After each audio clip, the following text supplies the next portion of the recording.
Welcome to a few moments together on the Parsha.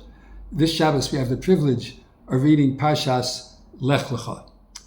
Now, we all know that Parshas Lecha introduces us to a new stage in world history. Parshas and Noach came and went. Parshas began the creating of the world. Noach told us about the destruction of the world. A new generation has grown up, and the world is no longer going to be destroyed. And now along comes Avraham Avinu, and we're introduced to Avraham at the very first pasuk when Hashem tells Avraham, Lech Lecha me'artzecha u'mimaladetecha u'mibeis avicha el ha'oretz asher arecha. I want you to go to the land that I'm going to show you. And we're introduced to Avraham and to his connection to Eretz Yisrael. And as the pasuk says, Hashem tells Avraham, Lecha etnena ulzaracha ad olam.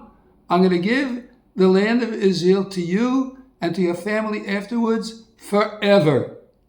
And that promise is a promise that we see as held true to this day. It's only productive, and the only time the land is alive is when Klal Yisrael is on the land. However, we do see that even though Klal Yisrael was given the land and that it was be given to Avram's progeny, they were also told that it's going to be difficult to maintain. Because as the Navi and as the Chumash first and then the Navi points out, the history of the Jewish people in the land of Israel has been not always where we were at peace in the land of Israel. There were times when there were armies that destroyed or tried to destroy all the Jewish people. The land, they destroyed. But the people, they could not. And now, it's 5,784 years since the creation of the world. The Jewish people, after 2,000 years of exile, came back to the land. And now, the land is in the hands of the Jewish people. But the fighting, the seeming desire for total destruction of the land and the people of the land goes on to this very day. There is an unbelievably fascinating medrash in Shir Hashirim, based on the third pasuk in Shir Hashirim, in which the medrash discusses why is it that Avram was told to go throughout the world. Lech Lecha, go throughout the world. Go from your birthplace and go to the land that I will show you, and I will give that land to your children. What was the purpose of that? And the Medrash quotes the pasuk in which it says, L'reach shmonecha tovim. It's the third pasuk in Shir Hashirim. L'reach shmonecha tovim, according to the beautiful smell of your oil or your good name, like it says, Tov Shem Mishem and Tov. Shemen tudak shmecha, and your name will blossom out with beautiful fragrance. Al kein alomos ehevucha, and that's why all the nations will love you. And the Medrash goes on to explain that, when you have a jar of beautiful perfume and it sits on a shelf, the perfume is stagnant and stays in the closed jar, and no one benefits from it. But when the jar is open, when the jar is shaken a little bit, and some of the aroma comes out, everyone wants to get over to smell the beautiful perfume. So too, Avraham was this beautiful bottle of perfume. And if he would stay in his own land and not move around, and not be in the land of Israel, and not be in the land where so many nations want to conquer it, as we see in this week's Sedra, the 4 kings, the 5 kings, everyone wants a piece of it. But because Avraham was involved, Avraham was shaken about, and the perfume came out. And that's why they all want it, because we bring out the perfume.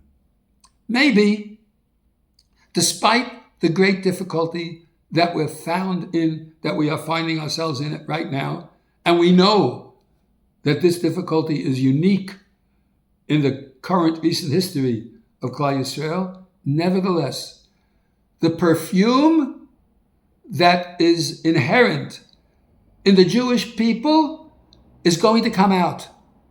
We're going to see, hopefully we're going to see with God's help that the world is going to look upon the Jewish people again at some point in the history where they get the message that we are protecting them and that our perfume is going to spread through the world, and they're going to see the good vibes that come from the Jewish people. Maybe the Medrash is hinting to this particular time. And if that's the case, and we stand up and we do our job of making sure that we have a beautiful aroma, that we do the right thing.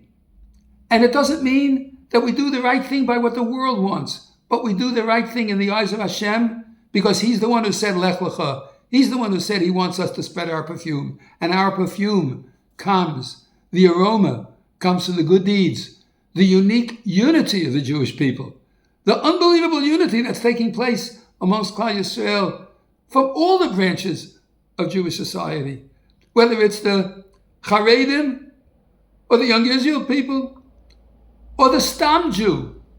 Everyone's involved and everyone's a brother, and each one has the ability to bring about that this beautiful perfume spreads throughout the world. So despite the difficulty, maybe we're being shaken up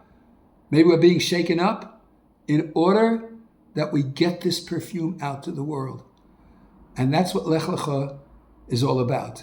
Get out into the world, let the world see, and they will smell the beautiful perfume that comes, the aroma of the Jewish people's unique standards that transcend any other nation throughout the history of the world, so that once again, the land will be promised and given to Klal Yisrael. We hope and pray that this will come true speedily in our time. In the meantime, let's take that positive message, utilize it, and realize that despite the difficulty, there is hope. Yesh tikva. There's hope for Klal Yisrael. And we should have a beautiful, beautiful Shabbos. Because even though the land of Israel is given with pain, as the Gemara in Brachas on Daf Hey says, the Torah too is given with pain. Because we have to strive for it. And we have to strive for Eretz Yisrael. And if we do that, we will see that ultimately it will become part of the Jewish people and part of the world's legacy, the sweet smell of Avraham and his progeny. Have a wonderful, wonderful Shabbos.